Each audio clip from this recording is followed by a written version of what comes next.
नमस्कार मेरे प्यारे दोस्तों, एक बार फिर से आपका स्वागत है हमारे YouTube चैनल हॉरर पॉडकास्ट में। आज की कहानी है एक ट्रक ड्राइवर और उसके खलासी की, जो एक रात ऐसे हाईवे पर निकले जहां से लौटना उतना आसान नहीं था जितना उन्होंने सोचा था।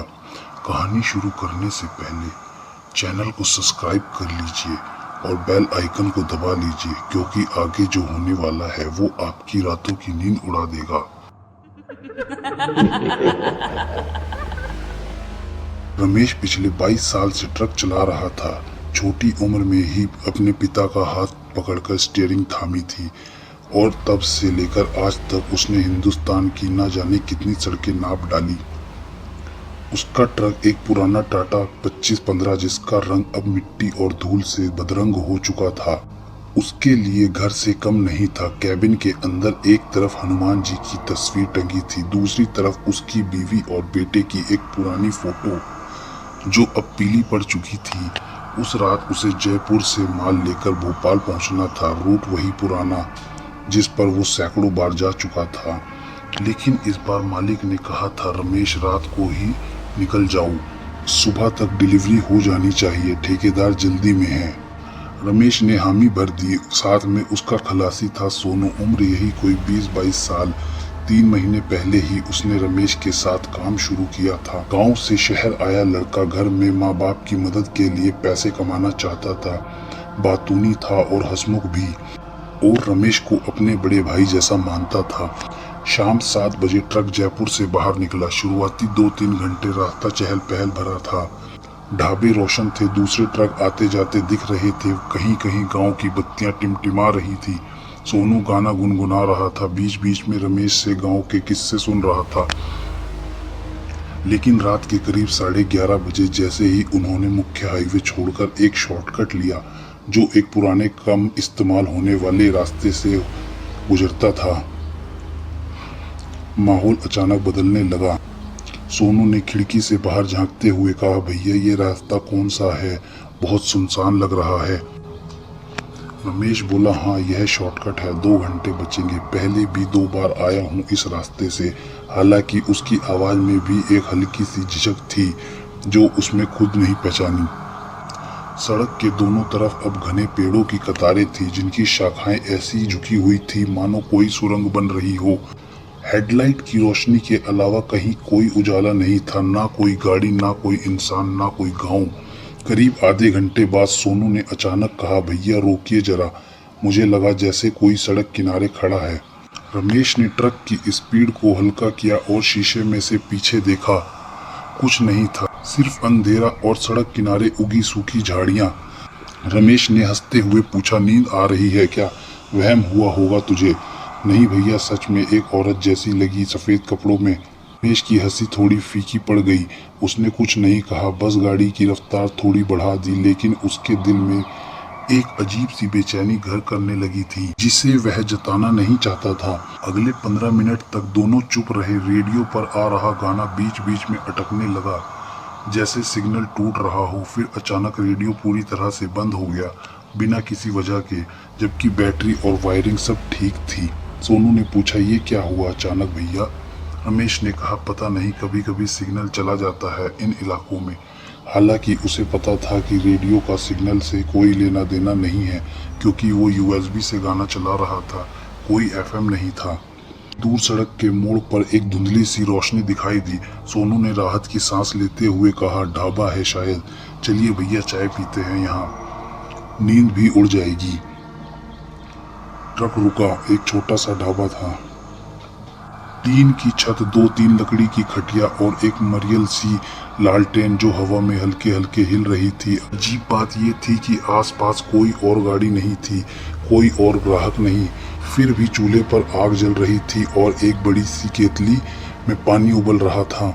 एक बूढ़ा आदमी अंदर से बाहर निकला। उसका चेहरा झुर्रियों से भरा हुआ, आंखें धसी हुई, और उसने एक फटी शॉल ओढ़ रखी थी। रमेश बोला, चाय चाहिए बाबा। बूढ़े ने बिना कुछ कहे सिर हिलाया और चूल्हे की तरफ मुड़ गया। सोनू खटिया पर बैठ गया, लेकिन रमेश खड़ा ही रहा। उसे कुछ अटपटा लग रहा था, हालांकि वो बता नहीं पा रहा था क्या। चाय आई, कड़क तेज इलायची की खुशबू वाली। सोनू ने एक घूंट लिया और मुस्कुराया। बहुत बढ़िया है भैया। रमेश ने भी चाय उठाई, लेकिन जैसे ही कप उसके होंठों के करीब आया, उसकी नज़र बूढ़े के हाथ पर पड़ी।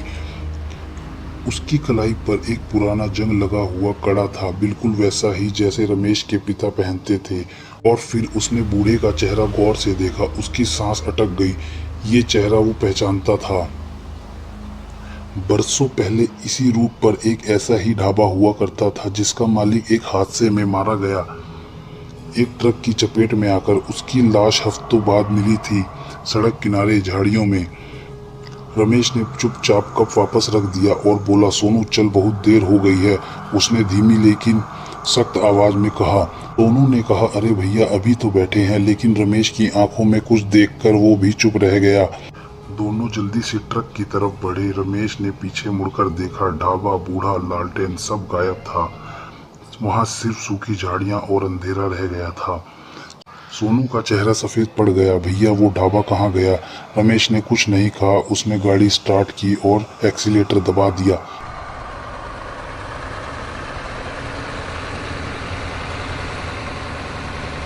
गाड़ी अब पूरी रफ्तार से भाग रही थी, लेकिन रमेश के हाथ स्टीयरिंग पर कांप रहे थे। सोनू ने उसकी हालत देखी। भैया आप कुछ छुपा रहे हैं, बताइए क्या बात है? रमेश ने एक लंबी सांस ली। इस रास्ते का एक इतिहास है सोनू। 10 साल पहले इसी सड़क पर एक ट्रक का एक्सीडेंट हुआ था। ड्राइवर और खलासी दोनों की मौत हो गई थी। कहते हैं ड्राइवर शराब पिए हुए था। गाड़ी बेकाबू हो गई। सामने से आ रही एक औरत को बचाने के चक्कर में ट्रक पलट गया। ड्राइवर तो मौके पर ही मर गया, लेकिन खलासी, उसने रुक कर सोनू की तरफ देखा। खलासी का क्या हुआ भैया? खलासी घंटों तक ट्रक के मलबे में फंसा तड़पता रहा। कोई मदद नहीं आई। सुबह जब लोगों को पता चला तब तक वो मर चुका था। रमेश की आवाज अब भर्रा गई। और उस औरत का क्या हुआ भैया, जिसे बचाने के चक्कर में ये एक्सीडेंट हुआ था? उसका कभी पता नहीं चला। कुछ लोग कहते हैं वो औरत असल में थी ही नहीं, वो सिर्फ एक साया था जो इस रास्ते पर ड्राइवरों को बुलाती है। सोनू की रूह कांप गई। वो ढाबा उसी ड्राइवर का बाप चलाता था जो इस हादसे में मारा गया। बेटे की मौत के गम में उसने भी खुदकुशी कर ली। ढाबे के पास ही एक पेड़ से लटक कर, कहते हैं आज भी उसकी आत्मा उसी जगह चाय बनाती मिलती है, राहगीरों को रोकने के लिए, ताकि वो भी उसी हादसे का हिस्सा बन जाएं जो उसके बेटे के साथ हुआ था। गाड़ी में सन्नाटा छा गया। सिर्फ इंजन की गड़गड़ाहट और टायरों की सड़क से रगड़ने की आवाज सुनाई दे रही थी। तभी अचानक हेडलाइट की रोशनी में सड़क के बीचों बीच एक सफेद साया दिखाई दिया। रमेश ने जोर से ब्रेक मारा। ट्रक चर्राते हुए रुका। धूल का गुब्बार उठा। सामने करीब 20 फीट की दूरी पर एक औरत खड़ी थी, सफेद साड़ी में, बाल खुले हुए, चेहरा नीचे की तरफ झुका हुआ। सोनू की आवाज कांप रही थी, भैया। रमेश ने हॉर्न बजाया। औरत ने कोई हरकत नहीं की। बार लगातार उसने हॉर्न बजाया, लेकिन कोई फायदा नहीं हुआ। औरत वहीं खड़ी रही जैसे कोई पुतला हो। सोनू ने घबराते हुए कहा, भैया चलिए, बगल से निकाल लीजिए गाड़ी। रमेश ने धीरे धीरे गाड़ी को साइड करने की कोशिश की। जैसे ही ट्रक करीब आया, औरत ने धीरे से अपना सिर उठाया। उसका चेहरा नहीं था जहाँ चेहरा होना चाहिए था। वहाँ सिर्फ एक धुंधला धुआं जैसा खालीपन था। सोनू की चीख निकल गई। रमेश ने आंखें बंद करते हुए एक्सीलरेटर दबाया। ट्रक झटके से आगे बढ़ा और जब उसने आंखें खोली, सामने कोई नहीं था। सड़क खाली थी, लेकिन पीछे शीशे में उसे कुछ और दिखा। वो साया अब ट्रक के पीछे भाग रहा था, तेजी से, बिना पैर हिलाए, मानो हवा में तैर रहा हो। सोनू चिल्लाया, भैया तेज चलिए। रमेश ने रफ्तार बढ़ा दी। मीटर 80, फिर 90 पार कर गया, लेकिन शीशे में वो साया बराबर की दूरी बनाए हुए था, चाहे गाड़ी कितनी भी तेज क्यों ना हो। अचानक कैबिन के अंदर का तापमान गिरने लगा। दोनों की सांसों से भाप निकलने लगी, जैसे अचानक बहुत ज्यादा ठंड बढ़ गई हो। तभी रमेश की जेब में रखा मोबाइल बज उठा। उसने घबराकर स्क्रीन देखी। कॉलर आईडी पर लिखा था, बापू। रमेश के बापू का देहांत 5 साल पहले हो चुका था। उसके हाथ कांप गए। सोनू ने भी स्क्रीन देखी और सन्न रह गया। सोनू ने लगभग रोते हुए कहा, मत उठाइए भैया। लेकिन रमेश का हाथ जैसे किसी अनजान शक्ति के वश में हो खुद ब खुद फोन की तरफ बढ़ गया। उसने कॉल रिसीव कर ली और कान से लगाया। दूसरी तरफ से आवाज नहीं आई, सिर्फ एक भारी खड़खड़ाती सांसों की आवाज, जैसे कोई बहुत करीब से सांस ले रहा हो। फिर धीरे धीरे एक फुसफुसाहट सुनाई दी, इतनी धीमी कि समझ पाना मुश्किल था, लेकिन रमेश ने साफ सुना, रुक जा रमेश, तेरी बारी है। रमेश ने फोन दूर फेंक दिया जैसे उसमें आग लग गई हो। फोन डैशबोर्ड से टकराकर सीट के नीचे गिर गया और उसी पल गाड़ी की सारी लाइट्स एक झटके से बुझ गई। घोर अंधेरे में तेज रफ्तार से भागते ट्रक के अंदर सोनू चीखा, भैया कुछ नहीं दिख रहा। रमेश ने जैसे तैसे ब्रेक पर पैर रखा, लेकिन ब्रेक ने काम करना बंद कर दिया। ट्रक अब पूरी तरह से बेकाबू हो चुका था। अंधेरे में सिर्फ इंजन की दहाड़ और सोनू की चीखें सुनाई दे रही थी। रमेश ने स्टीयरिंग को जितना हो सके सीधा रखने की कोशिश की, मन में हनुमान चालीसा बुदबुदाता रहा। अचानक सामने की झाड़ियों के पार चांदनी में डूबा एक पुराना पुल दिखाई दिया, वही पुल जहां 10 साल पहले वो हादसा हुआ था। ट्रक की रफ्तार कम नहीं हो रही थी। रमेश ने आखिरी कोशिश में हैंड ब्रेक खींचा। गाड़ी हिचकोले खाते हुए पुल से टकराने से बस कुछ फीट पहले रुक गई। इंजन बंद हो गया, सन्नाटा छा गया। दोनों हांफते हुए पसीने से तरबतर कुछ पल के लिए चुपचाप बैठे रहे। सोनू ने कांपती आवाज में पूछा, भैया हम बच गए? रमेश ने जवाब देना चाहा, लेकिन तभी उसकी नजर सामने पुल पर पड़ी। पुल के बीचों बीच दो साए खड़े थे, एक बड़ा और एक छोटा, जैसे कोई ड्राइवर और उसका खलासी। रमेश ने ध्यान से देखा, जैसे जैसे चांदनी उन सायों पर पड़ी उनके चेहरे साफ होने लगे। सोनू की चीख गले में ही अटक गई। वो दोनों साए हूबहू रमेश और सोनू जैसे दिख रहे थे। वही कपड़े, वही चेहरा, वही हुलिया, जैसे कोई आईना उनके सामने खड़ा कर दिया गया हो। सोनू की आवाज रुंधी हुई थी, ये क्या है भैया? रमेश को अचानक सब कुछ समझ में आने लगा। वो बूढ़ा, वो औरत, वो फोन कॉल इसी एक चीज की तरफ इशारा कर रहे थे। ये रास्ता सिर्फ एक रास्ता नहीं, ये एक फंदा है। वो हर साल किसी न किसी ड्राइवर और उसके खलासी को अपने अंदर खींच लेता है, ठीक वैसे ही जैसे 10 साल पहले उस हादसे में हुआ था। और अब वो दोनों साए जो पुल पर खड़े थे, दरअसल वही पुरानी आत्माएं थी जो हर बार अपने जैसे किसी नए जोड़े की तलाश में रहती थी, ताकि उनकी जगह कोई और ले ले और वो दोनों आखिरकार उस शाप से मुक्त हो जाएं। रमेश ने अपनी आवाज को स्थिर रखते हुए धीरे से कहा, सोनू गाड़ी से मत उतरना, चाहे कुछ भी हो जाए, और मेरा हाथ मत छोड़ना। पुल पर खड़े साए अब धीरे धीरे ट्रक की तरफ बढ़ रहे थे। जैसे जैसे वो करीब आए, रमेश को एक सड़ी हुई जले मांस जैसी बदबू महसूस हुई।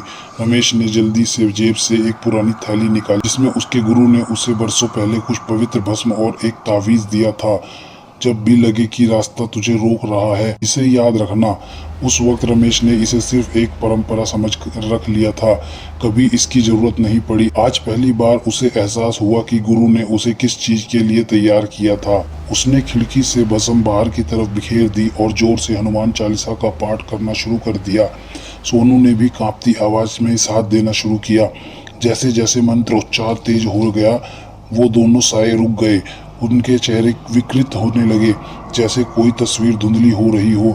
फिर एक तेज चीख के साथ वो साए हवा में बिखर गए, धुएं की तरह। अगले कुछ पल भारी सन्नाटे में बीते। फिर धीरे धीरे पूरब की तरफ आसमान हल्का गुलाबी होने लगा।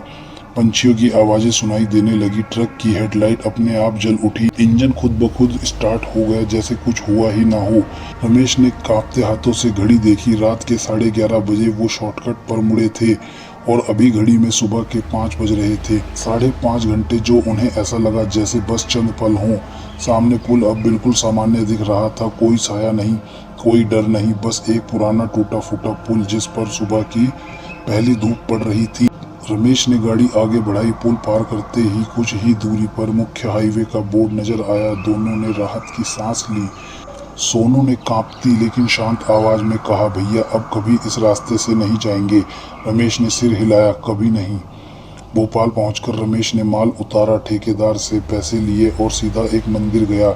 उसने वहां के पुजारी को पूरी बात बताई। पुजारी ने कुछ देर सोचकर कहा, बेटा वो रास्ता सालों से श्रापित है।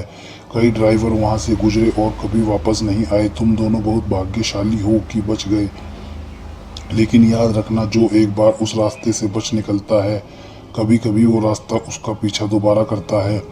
रमेश के मन में एक अजीब सी सिरहन दौड़ गई। उसने पुजारी को प्रणाम किया और मंदिर से बाहर निकल गया। महीनों बीत गए, जिंदगी सामान्य हो गई। रमेश और सोनू ने कसम खाई थी कि वो कभी उस शॉर्टकट का जिक्र भी नहीं करेंगे। 8 महीने बाद एक रात जब रमेश दूसरे रूट पर एक नए खलासी के साथ जा रहा था, उसके मोबाइल की स्क्रीन पर फिर से वही नाम चमका, बापू। उसने कांपते हाथों से फोन उठाया। दूसरी तरफ से वही फुसफुसाहट आई, रमेश वो रास्ता तुझे भूला नहीं है। रमेश ने खिड़की से बाहर देखा। दूर अंधेरे में सड़क किनारे एक सफेद साया खड़ा था, इंतजार करता हुआ। दोस्तों, अगर कहानी पसंद आई हो तो लाइक जरूर कीजिए। कमेंट में बताइए कि आपको कौन सा हिस्सा सबसे ज़्यादा डरावना लगा और चैनल को सब्सक्राइब करना मत भूलिए। अगली कहानी भी कुछ ऐसी ही खौफनाक होने वाली है। मिलते हैं अगली कहानी में।